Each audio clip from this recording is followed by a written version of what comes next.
Hello there, and welcome to the Delmar Show. So, yes, talk about horror games. What the heck is a horror game? Well, you know, horror games. Or, was a horror. Hold on. Oh, that explains it all.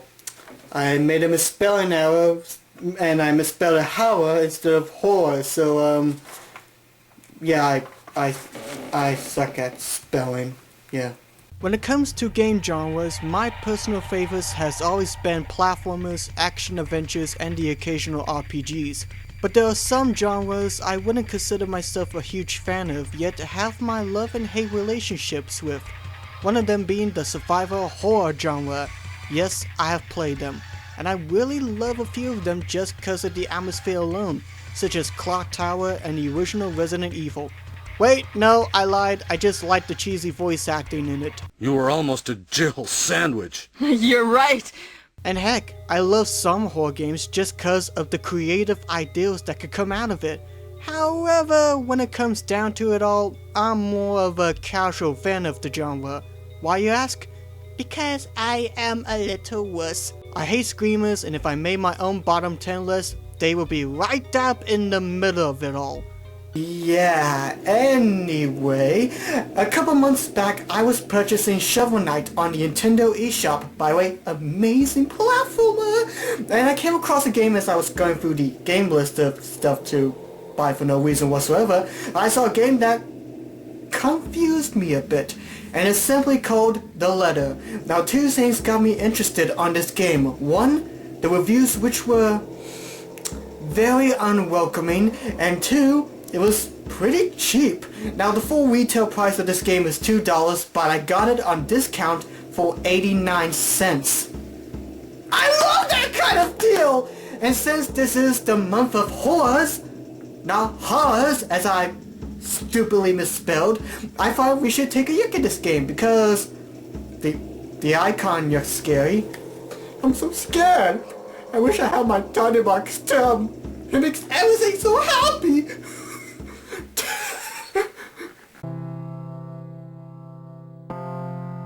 Well, here it is. The letter looks like it's been covered in coffee and bleach spills. So after a somewhat quick loading screen, we see a brick wall. Fascinating. And the wall tells us to find the letter. Even though we just saw the letter at the title screen, but whatever. I like exploring. Yes, go exploring. Gee, this looks oddly familiar, but I can't think of what this reminds me of. If only I could remember. Oh yeah, PT. So we're looking around this house, but this has to be the worst decorated house I've seen.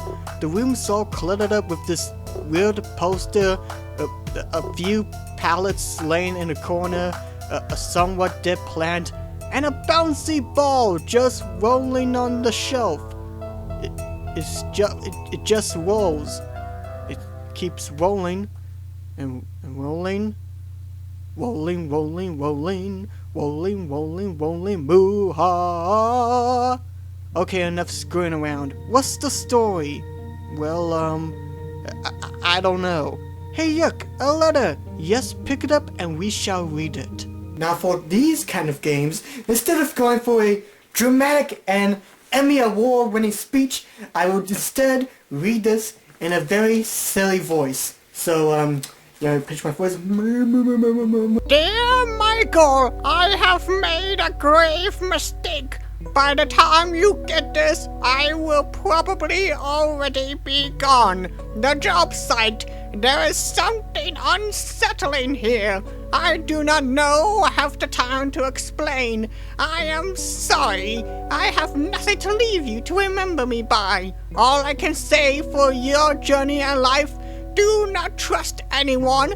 Also promise me this, never, I mean ever, go near our job site. You will not survive.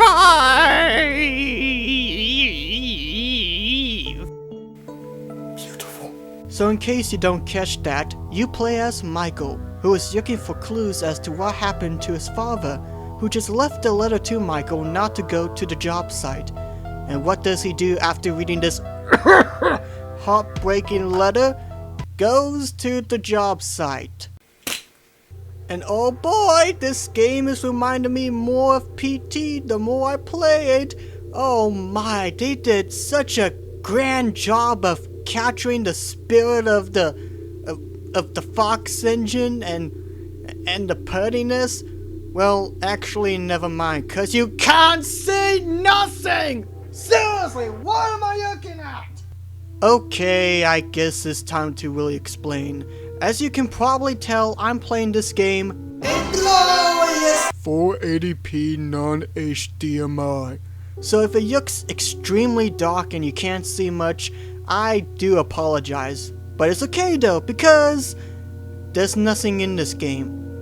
And I don't mean like no items to collect or areas to explore, but this job site, heck, this entire game has no monsters in it at all. No jump scares, no psychological mishaps, no sanity effects, no guys with axes or scissors, no guys smiling evilly, no tiny box Tim. Where the heck is my tiny box Tim? No major threat towards you at all. And heck, there's not even a way to die in this game. So, why did he warn us not to go to the job site again? The only thing that kind of got me frightened was this voice in the first room.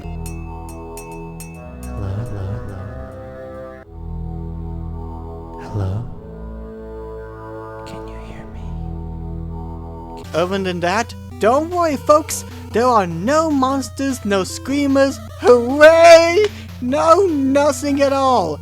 Heck, even with how dark this whole game is, and the music being somewhat creepy, you don't have to worry about dying or being chased by anything, and I'm starting to wonder why I even bother doing a Halloween special on this. So as we continue around this vast landscape of vastiness, we see stuff, and some more stuff, and again more stuff.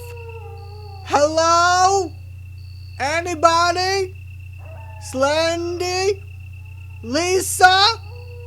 Lisa, where are you, my darling ghost girl? Hey, look, a teddy bear. Will you guide me through this job site, Teddy? No? You just gotta stand there? Fine, be that way. Knowing is half the battle, my friend. Well, there's a shed over there. Let's see if we can find any scares. Oh, it's just you, Freddy. How did you get in my Wii U console? So after we find 3 very important clues, being a blueprint, a strange, and a knife that killed my father, we cut to the next area, which is a medical testing facility. Huh, this wall has the same feeling as we do. Damn crazy kids with their rock and roll! It's too loud! Wait, a cliff! Exit 66. Yes, I can now leave this wasteland and... But why can't I go? Why can't I climb? Very well. I shall do this the Gordon way. Ouch. So after finding the key to go inside the medical testing building... Wait for what? A monster? Is Foxy gonna come out and jump at me?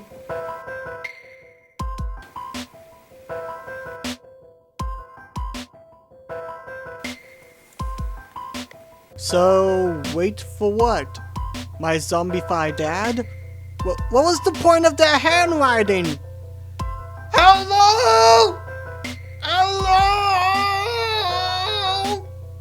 Anybody forget it? Hey, yuck, blood. That's always a good sign. Michael found that the medical testing facility was strangely empty. Yeah, no crap. As if they cleaned out the place in order to hide something. Then, something strange happened to him.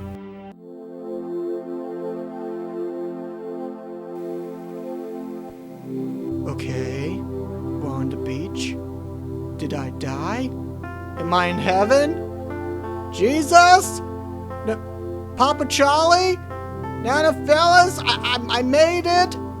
As Michael read the note on the chair, he realized it was left for him. by his parents, both of them, who just took a short trip back to the main island while Michael was sleeping.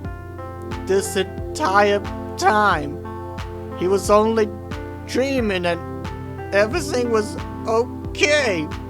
They were on vacation in the islands. What a relief! Thanks so much for playing my game. All content in this game was created by Ali Brewer. I do not like you.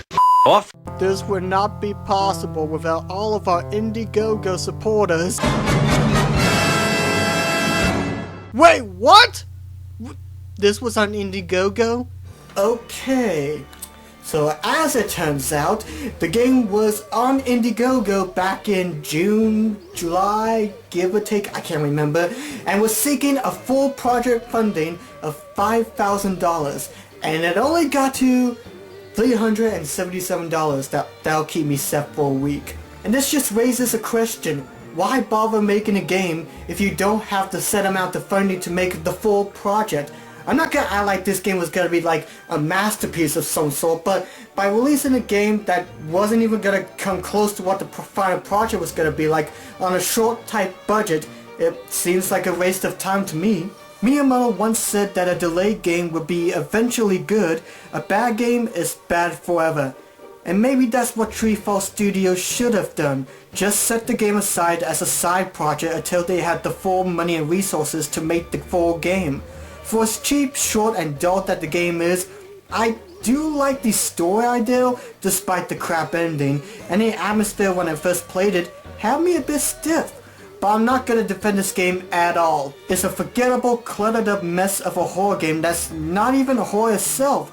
There's no punishment or any threat of dying whatsoever in the game, and it's more just like a yuck around and search for the items kind of game, which sometimes work, but no punishment for taking your time or anything. It's just pointless.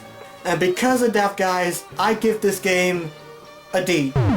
Yeah, a D sounds perfect. I know a lot of you are probably thinking, oh, you should give it an F, but really, it's kind of cheap and it'd be kind of predictable really for me to give it an F, so it gets a D.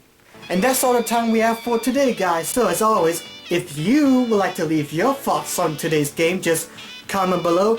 And all you insane folk who love the bad games and all that, you can check this game out on the Nintendo eShop with the Wii U. And there's a nice glowing light there. Oh, that's the camera. I paid the full game for 89 cents, which is pretty much the cheapest game I ever got in my life, really. And even if it's not for that price anymore, it's only $2 for the full retail version, so pretty much it's gonna be a cheap game, even though you could be using that money to get like a 2-liter Mountain Dew or something. So go buy it! The 2-liter, not the skin, the 2-liter Mountain Dew. Go buy it, my friends! And the thought occurred to me that this was a pretty sucky Halloween special.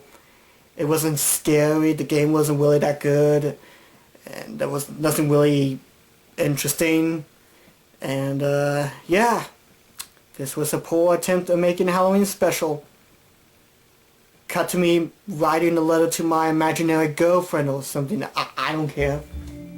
Dear What's-Her-Face, by the time you get this, I will now have become a better man. I wanted to let you know that I have changed since the last we spoke to each other.